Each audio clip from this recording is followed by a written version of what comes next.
You got condoms. Not going to handcuffs. Just making sure no weapons on you of any kind. Alright, for now, you're going handcuffs. You're not under arrest. Not under arrest, bro. You see what we see? He got the condoms.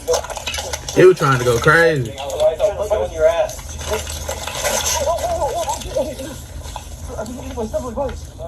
I have some issues with him. Yes, sir. Okay. Yes, sir. What is wrong with him?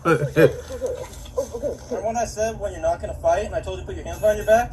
I'm sorry. And then you wanted to tense up on me? My brain is misfired. I'm sorry.